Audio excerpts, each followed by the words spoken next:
Olá, olá! Esse canal fala de poliginia dentro de uma perspectiva bíblica, principalmente bíblica, né? Nós usamos aí elementos da antropologia, questões filosóficas, questões históricas, antropológicas, enfim, psicológicas, né?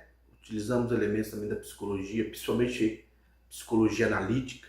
Usamos todo o arcabouço aí metafórico ou simbólico da psicologia profunda, né, ou analítica, para poder falar desse tema tão caro, tão importante para a vida humana, para a espécie humana, para o ser humano, que é a construção familiar. Para quem já está acostumado com o canal, né, existem muitos vídeos que eu já abordei, assuntos que eu vou tratar aqui e eu vou incrementar algumas outras coisas. E para você que ainda não assistiu os vídeos do canal, eu peço que você assista, você procure outros vídeos para você se inteirar plenamente do assunto, da forma com que a gente trata o assunto da poliginia. Poliginia, que é o costume de mulheres, né, compartilharem o mesmo marido, ou de um homem se casar com mais de uma mulher, ter mais de uma esposa. Isso é poliginia, né? Um homem com mais de uma mulher, mais de uma esposa. É um costume bíblico, né? Muito bem orientado nas escrituras sagradas. A tradição hebraica, abraâmica ou semita, né, é uma tradição poligímica e a Bíblia vem exatamente dessa tradição. E, como eu já disse aqui outras vezes, a monogamia é advinda, né, essa monogamia obrigatória, esse conceito monogâmico, ele nasce dentro de uma perspectiva europeia ou indo-europeia, e acaba se ratificando, se cristalizando dentro do cristianismo como um dogma, um sacramento. Mas não é uma herança bíblica, é uma herança indo-europeia, dessa mescla que acabou sendo o cristianismo, de agrupar elementos bíblicos, né, elementos dessa cultura abraâmica, com elementos indo-europeus, mais especificamente greco-romanos. E tem vídeos falando sobre isso aí no canal. Então, a monogamia obrigatória, essa obrigação monogâmica, não advém das escrituras. Enfim, as críticas que a gente faz aqui à monogamia, elas são diversas, não só de cunho teológico, mas principalmente de cunho teológico, mas elas também têm uma relação antropológica. A gente pode falar que a monogamia é uma exceção antropológica. Então, a nossa psique, a psique humana, né, se a gente utilizar aí esses elementos da psicologia analítica, da psicologia de Jung, a gente vai perceber o seguinte, que nós temos um inconsciente, né? Nós temos um inconsciente pessoal. Dentro da psicologia junguiana a gente fala de inconsciente coletivo, inclusive, que são elementos comuns aos seres humanos, que você encontra em várias culturas. E a poliginia, ela é encontrada na esmagadora maioria dos grupos humanos, né? Toda a ancestralidade, toda a história da humanidade é marcada por esse fenômeno poligínico. A gente consegue perceber isso geneticamente. Se você fizer um estudo genético, você percebe que o maior número de mulheres se reproduziu, enquanto o menor número de homens se reproduziu, né? Eu já vi estudos que falam de mais ou menos 40% dos homens apenas se reproduziram, enquanto 80% das mulheres, ou seja, o dobro, né, se reproduziram. Então o sucesso reprodutivo feminino é sempre muito maior do que o sucesso reprodutivo masculino. E outros quesitos, questões de marcações genéticas apontam para um passado e presente poligínico, né? Não existe uma clara diferença aí nos marcadores em relação ao marcador masculino e os marcadores femininos. Enfim, e a gente encontra, né, é um dado antropológico nas Américas, na Ásia, na África, na Oceania, né? É muito marcado, é muito interessante que as culturas são a esmagadora maioria delas são poligínicas. A exceção de um ideal monogâmico vem desse grupo existente na Europa e há muito pouco tempo, né? Se você falar dentro de uma linha histórica, há muito pouco tempo a gente vai encontrar essa questão de um ideal monogâmico e que não se firma de fato. A poliginia ela continua acontecendo mesmo com uma legislação ou com um imaginário monogâmico. A poliginia de fato continua acontecendo. É o que a gente chama de poliginia sombria. Enfim, então o nosso inconsciente coletivo é impregnado do fenômeno poligínico. Nós temos as concepções que nós temos, quando a gente fala de uma figura masculina plena, poderosa, muito provavelmente a gente terá uma figura poligínica, uma visão de uma figura poligínica. Um homem que consegue ter mais de uma mulher. Isso é um fenômeno psicológico, é um fenômeno que está no nosso inconsciente coletivo. É um fenômeno que é um marcador atávico, né? Ancestral. É algo que faz parte da ancestralidade, da genética da nossa espécie, né? Então, quando você estabelece uma base monogâmica de casamento, uma obrigação monogâmica, seja legislativa ou religiosa, você meio que está produzindo um conflito psicológico, um conflito interno. Porque até mesmo a forma da mulher validar o homem fica atrapalhada dentro da monogamia. Todo um conjunto de tensões é criado se você tem um ideal monogâmico. A monogamia é literalmente uma ideologia. E que essa ideologia ela não corresponde à realidade. Ela fica gerando aquele conflito. E é por isso que a gente fala de forma tão ampla aqui no canal sobre isso. E é interessante porque até mesmo a questão do amor é afetado. As pessoas enxergam o amor como sendo um conceito que exige exclusividade. Né? O amor como sendo uma posição, uma atitude, um sentimento. Existem diversas formas aí de classificar essa questão do amor, desse sentimento, uma atitude, enfim. Existem várias formas diferentes aí de classificar, mas as pessoas acabam vendo essa questão do amor como sendo o amor entre homem e mulher, né? Falando aqui dentro de uma perspectiva heterossexual e bíblica, como sendo marcado pela exclusividade. E aí o pior de tudo, o pior disso, né, é que exatamente aquilo que deveria ser neutro, exatamente aquilo que deveria ser neutro nessa relação, né, que não deveria ser interpretado de uma maneira limitada desta forma, é o que as pessoas fazem. Então elas identificam, elas entendem que se você ama, então você vai ser exclusivo daquela pessoa. Então essa é a concepção de amor. Né? É um amor afetado pela monogamia, afetado por essas perspectivas românticas que foram sendo construídas no Ocidente. E é exatamente esse fenômeno do amor, que deveria ser tratado de forma diferente e neutra, é tratado dessa forma que eu digo que é um amor masculinizado. O amor não tem essas coisas, né? Quando você pensa num amor ciumento, você está pensando num amor que passou pela experiência masculina. O amor é algo neutro nesse aspecto. Se a pessoa é ciumenta, aí sim ele atribui essa característica ao amor que ela está vivenciando. É mais ou menos assim. Então, tendo uma perspectiva bíblica, a gente sabe que o ciúme, dentro das escrituras, é uma atribuição masculina. É uma atribuição masculina. O homem, biologicamente, precisa da certeza da paternidade. Então ele precisa ser ciumento para que ele tenha filhos legítimos.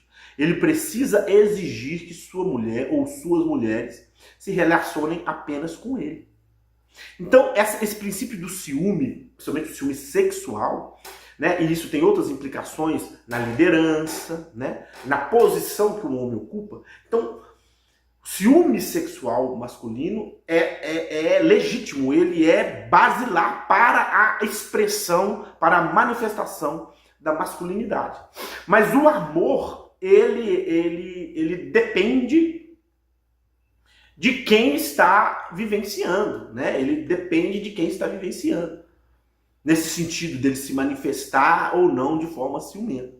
Então, como as mulheres numa cultura monogâmica, elas espelham um comportamento masculino, porque elas anseiam também em ter esse ciúme, o que acabou acontecendo na nossa cultura é que a gente tem uma vivência do amor focada no masculino. A gente não pensa numa vivência de amor feminina, desprendida, né?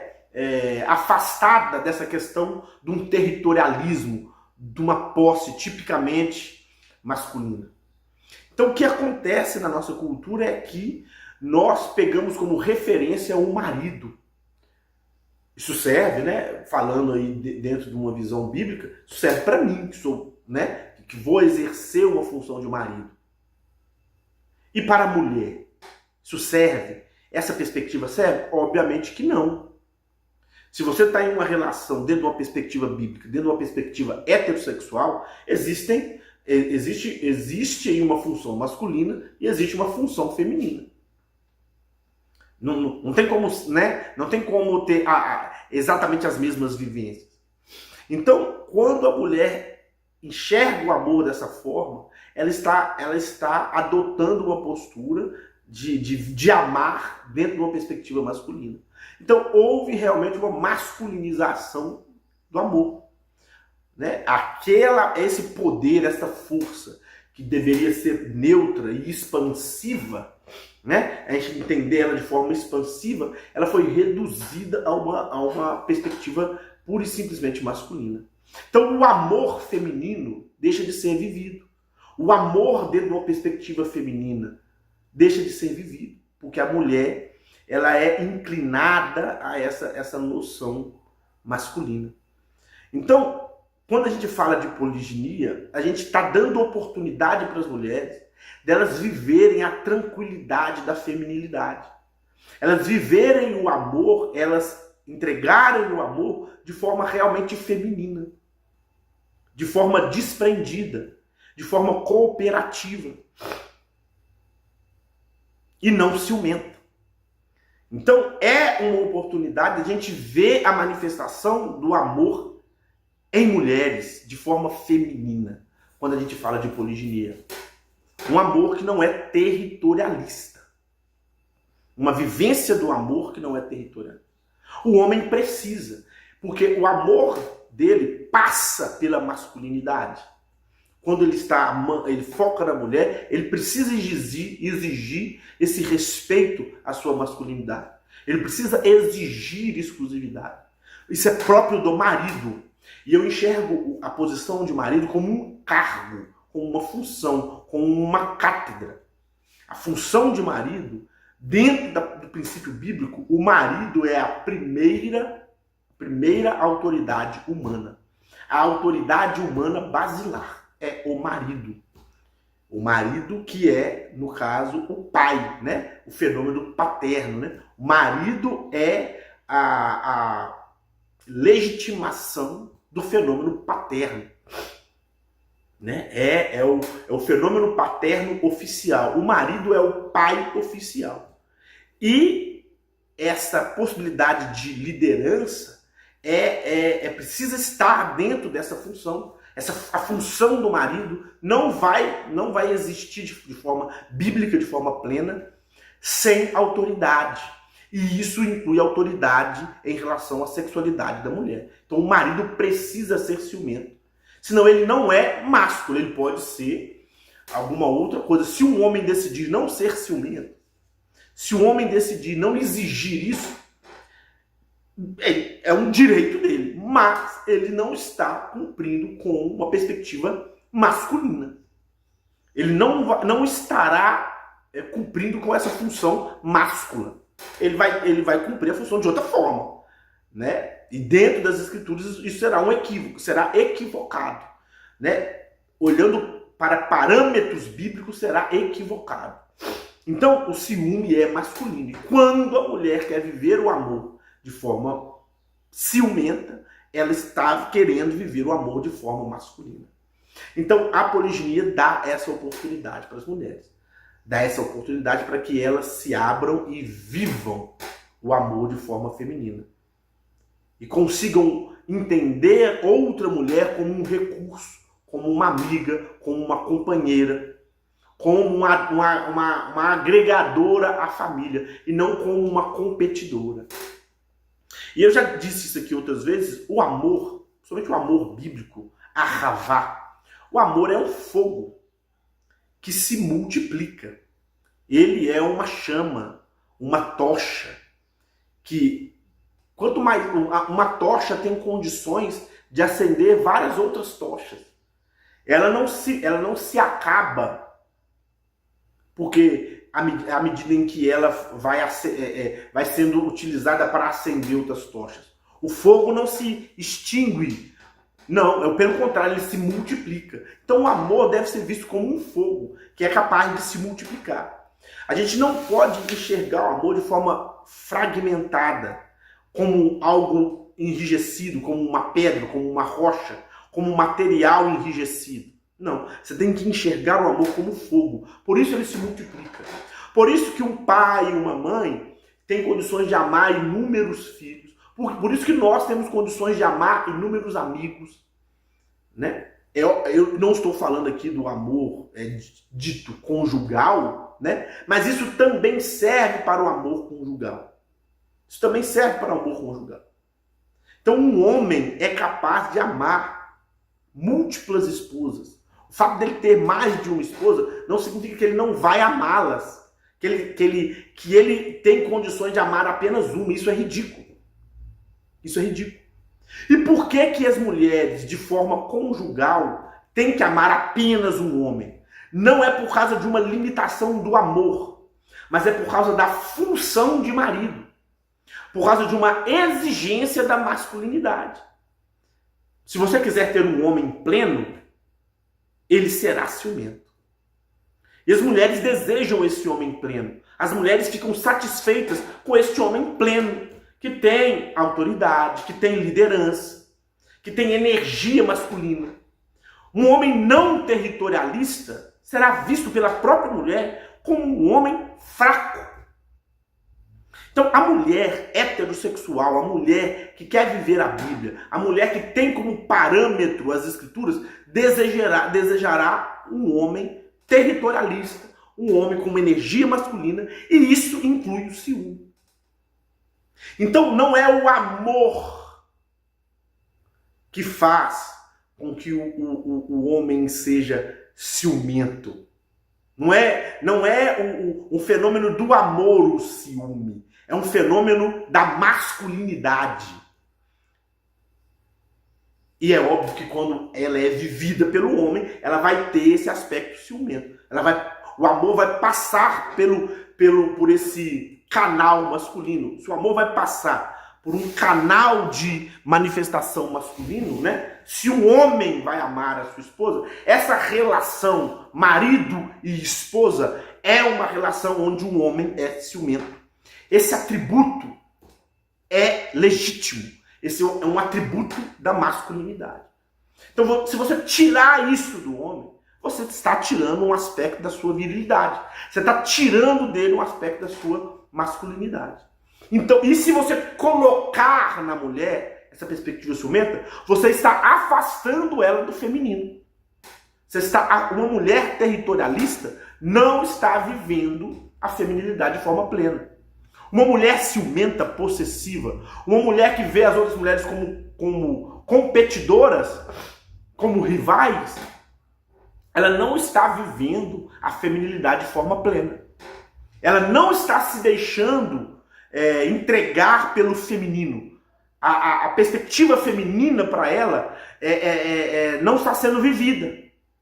Ela está vivendo o amor de uma perspectiva masculinizante. É isso que eu estou querendo colocar.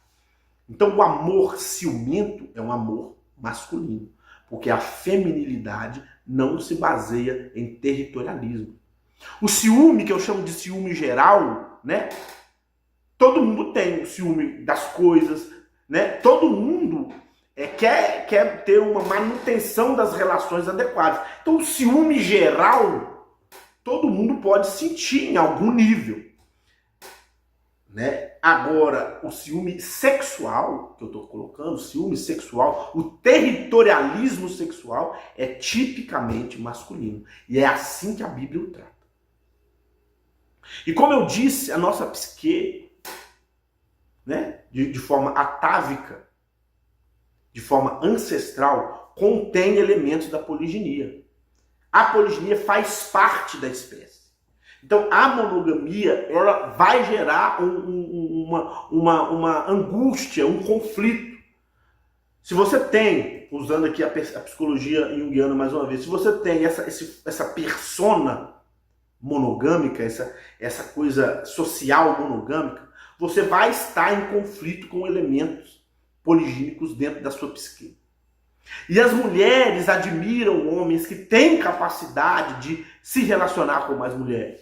As mulheres admiram homens já comprometidos ou que têm clara capacidade de se relacionar com outras mulheres.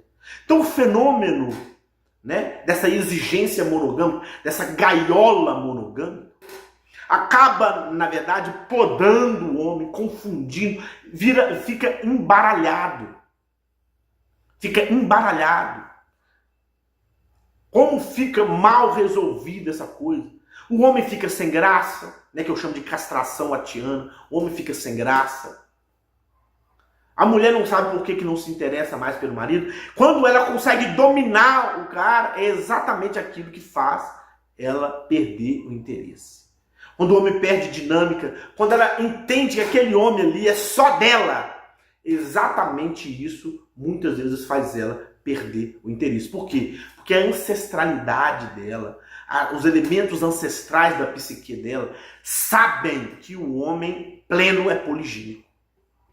O homem pode até não viver a poliginia tendo mais de uma mulher, mas essa possibilidade precisa estar viva nele. Essa possibilidade precisa estar intensa nele. Senão ele vai perder a graça. A mulher não vai entender que os elementos inconscientes dela, porque quando a gente tem uma cultura monogâmica, a gente vai jogar elementos da poliginia para o inconsciente. E eles vão se manifestar de forma sombria, que eu chamo de poliginia sombria. Então a mulher não sabe por que o cara está sem graça.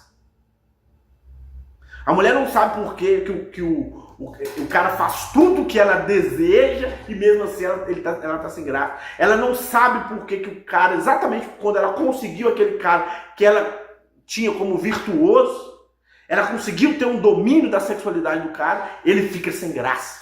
Por quê? Porque não é para o homem ser assim. Não é para o homem ter uma psique monogâmica. Ele está podando algo dele, ele está minando algo da sua virilidade, da sua masculinidade. A mulher anseia por uma liderança, por uma masculinidade forte, ela anseia por um domínio masculino, querendo ou não. Essas coisas são coisas que estão na psique e que muitas pessoas negam. As pessoas negam, têm dificuldade. Na nossa cultura atual, que imagina que para poder ter o mesmo valor, para poder ter o mesmo valor, ela precisa ser igual, né?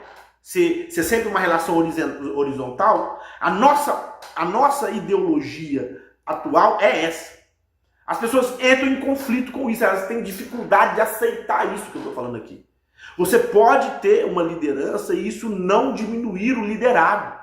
O homem não é superior à mulher porque está em um papel de liderança. O valor humano de homem e mulher é idêntico. O homem e mulher têm o mesmo valor para o eterno, para Deus, para o Criador de todas as coisas. Para o Deus de Abraão, Isaac e Jacó, ambos têm o mesmo valor. Não importa se existe uma hierarquia na família. Não importa se existem funções diferentes. Várias funções de homem e mulher, várias funções são meramente humanas.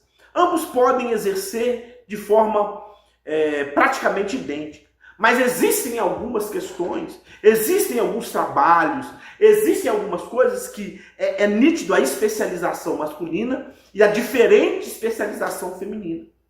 Então, essas funções, essas tendências mais femininas, a mulher tem que ter liberdade para fazer elas, sem ser considerada inferior ao homem. E eu vejo hoje que as mulheres elas têm um receio com questões da feminilidade, até mesmo com a maternidade.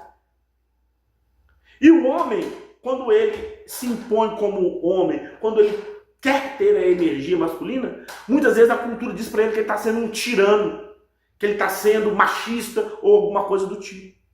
Sendo que as diferenças são boas. O dimorfismo sexual existente na nossa espécie é algo bom. A gente precisa viver em harmonia, respeitando essas diferenças. E a poliginia promove isso. A poliginia, vivida de maneira equilibrada, de maneira bíblica, ela promove exatamente essa interação saudável. Agora, o casal, o fenômeno do casal, casal monogâmico, ele vai fazer a família perder dinâmica. Eu costumo dizer que Deus não forma casais, ele forma famílias. Dentro de uma perspectiva bíblica, famílias baseadas na heterossexualidade. É isso. Dentro de uma perspectiva bíblica, é isso. A função, da família não é essa questão do casal. Esse fenômeno do casal é advindo de outra perspectiva, não de uma perspectiva bíblica.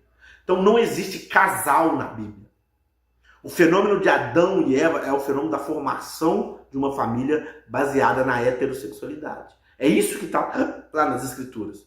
Adão e Eva não são um casal, são uma família. Porque não existe o conceito de casal na Bíblia. Não existe o conceito de casal nas Escrituras. O ciúme é unilateral. O ciúme na Bíblia é unilateral. É uma atribuição do homem, para o homem. A preocupação divina nas Escrituras Sagradas, só você ler número 5. A preocupação divina é do ciúme masculino. Não existe uma preocupação com o ciúme feminino na Bíblia, porque a perspectiva, o arquétipo de mulher nas Escrituras Sagradas não é um arquétipo ciumento. O arquétipo, o molde ciumento de mulher é advindo de uma cultura greco-romana posterior. A gente pode falar de síndrome de Hera, pode falar de Cibele, de mito de Hera, o mito de Cibele, Foi se formando de outra cultura. Não existe mulher ciumenta na perspectiva bíblica. Estou falando aqui especificamente de ciúme sexual. Não existe a ideia de que a mulher tem que monopolizar o marido na Bíblia. O homem monopoliza suas mulheres, mas as mulheres não monopolizam o seu homem. Isso é um princípio claro, nítido, dentro da perspectiva bíblica que é poligênica. Então, nós temos esse elemento atávico, ancestral da poliginia. Quando a gente coloca a monogamia como regra, como obrigação, você vai produzir um conflito, um desarranjo em relação a essas forças poligínicas que existem em nós, essas forças poligínicas que não são só primitivas, são saudáveis e parte da nossa humanidade. Quando você coloca a monogamia, essa monogamia obrigatória, para brigar com as tendências poligínicas, nunca dá certo, nunca funciona. A poliginia vai se manifestar de outras formas. E o fenômeno do amor, como aconteceu na nossa cultura, o parâmetro para o amor fica sendo o parâmetro marido, O marido. A autoridade marital é a base para que você entenda o amor quando você tem uma perspectiva monogâmica. E isso está errado, porque existe a vivência do amor, a via de vivência feminina não é ciumenta. A via que o Eterno deu para a mulher, o caminho que o Eterno deu para a mulher não é um caminho ciumento. O caminho que ele deu para o homem é um caminho ciumento. Faz parte da função dele, da cátedra dele na família, da posição dele na família. Se o homem não for ciumento, ele estará prevaricando, ele estará levantando ele estará vivendo, né, a masculinidade de forma incompleta. Então, o homem deve ser ciumento. Eu costumo dizer que o ciúme é a sementinha da construção civilizacional. Porque o ciúme possibilita o pai e uma regulação sexual. O ciúme possibilita a legitimidade paterna. Então ele está ali, e o pai é a sementinha para toda a estruturação familiar. Né? A mulher é a substância. É a substância, mas a regulação é masculina. Ambos têm a sua importância. Da paternidade legítima, também a questão do incesto pode ser estruturada. Você proibir relações incestuosas. Né? É muito mais fácil aonde você reconhece, tanto, não só a mãe é auto-evidente, né? Onde você tem uma definição clara de quem é o pai das crianças, você tem também uma facilidade plena de lidar, de não permitir as questões incestuosas. Né? Você consegue saber bem quem é filho de quem, né? Saber bem as coisas. Então, você reduz a possibilidade de incesto nessas situações. Né? Reduz isso. Além de outros fenômenos, né? Outros fenômenos. Então, a base para a regulação sexual, a base para uma estruturação de valores civilizacionais, porque eles ordenam a família, né? Ordenam a família, é o ciúme masculino. Então o homem não pode abrir mão disso para que se construa uma civilização, para que se construa um povo que tenha algum grau de ordenação, de estruturação, que consegue se expandir, né? Que consegue se expandir. E aqui não tem nada a ver com opressão, pelo contrário. Quando eu falo de pai, eu estou falando de cuidado com a prole, cuidado com os filhos. Eu não estou falando de opressão sobre a família e nem sobre a mulher. Estou falando de cuidado com. E o mínimo que o homem pode exigir é ser o verdadeiro pai de seus filhos, né? É ser realmente, ter certeza da paternidade. Isso é o mínimo. E eu não estou falando aqui de questões de herança, muitas pessoas entram com essa questão materialista, não. Estou falando do mínimo. O mínimo é você falar assim, esse filho é meu. Isso é o mínimo que o homem pode exigir. Então, o ciúme é masculino, é um atributo masculino das escrituras. E a monogamia desorganiza isso, porque ela atribui também ciúme à parte feminina da relação. E isso impede que a heterossexualidade, que a diferença sexual seja vivida de forma plena. As pessoas têm liberdade para não acreditar nisso que eu estou falando. As pessoas têm liberdade para não acreditar na Bíblia. As pessoas têm liberdade para poder ter outra linha de tradição, outra visão. Eu estou falando aqui dentro de uma perspectiva bíblica, trazendo uma coerência escriturística e dentro de uma perspectiva heterossexual de vivência. As pessoas têm o direito de viver outra coisa, mas eu estou falando aqui de forma específica, dentro de uma perspectiva bíblica e heterossexual. As pessoas, vou repetir, as pessoas têm liberdade de viver com outra tradição, com outra perspectiva, outro fenômeno, de discordar disso que eu estou falando. As pessoas têm liberdade para poder viver de forma diferente.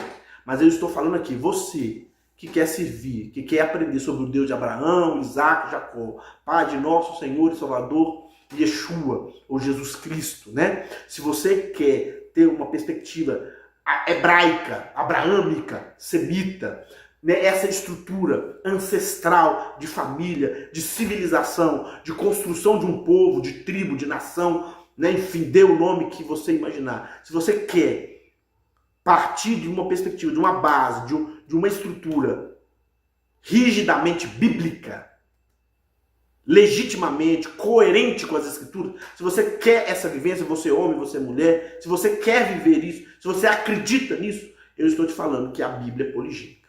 A Bíblia tem essa perspectiva poligínica. E a heterossexualidade bíblica é poligínica, não é monogâmica. Ela não é monogâmica. E eu posso falar para vocês com um pouco mais de amplitude que antropologicamente a heterossexualidade é poligínica. A heterossexualidade, ela carrega dentro de si, de uma maneira atávica, de maneira ancestral, de maneira psicológica, biológica. A heterossexualidade carrega o fenômeno da poliginia. Eu posso dizer isso, porque existe dado biológico, dado psicológico, dado antropológico, dado cultural, dado social. Existe, dá para você perceber que a expressão da poliginia, seja ela uma expressão oficial, uma expressão regulada, ou uma expressão marginal, uma expressão sombria, como eu digo aqui, a poliginia é um fenômeno recorrente e intenso em toda a história da humanidade. Toda a história da humanidade. Então, ninguém aqui está falando de uma historinha qualquer. Ninguém aqui está falando de algo sem responsabilidade, de algo superficial. Não. A psicologia do harém existe em nós. A psicologia do harém, ou psicologia poligínica, ela existe na espécie. E o fenômeno monogâmico, o fenômeno cultural monogâmico, ele induz a uma perspectiva de amor masculinizado. E o amor feminino deixa de ser vivido. O amor, numa perspectiva feminina, deixa de ser vivido quando você pensa em uma forma monogâmica, onde o ciúme é unissex, onde o ciúme existe de ambas as partes. Você deixa de viver aquele amor de uma maneira feminina. E eu quero que as mulheres vivam o amor de forma feminina. Eu desejo que as mulheres vivam o amor de uma maneira plenamente feminina. Que elas não tenham que ter uma referência masculina para viver o amor. Eu quero que as mulheres não tenham essa referência masculina. Eu quero que elas tenham uma referência feminina, bíblica e feminina. Para você que acredita no Deus de Abraão, Isaac e Jacó, que acredita nas Escrituras, eu estou te dizendo, vamos viver o amor. Você, mulher que quer viver as Escrituras, viva o amor. Você pode viver o amor de forma plenamente feminina. Você não precisa do ciúme para se validar.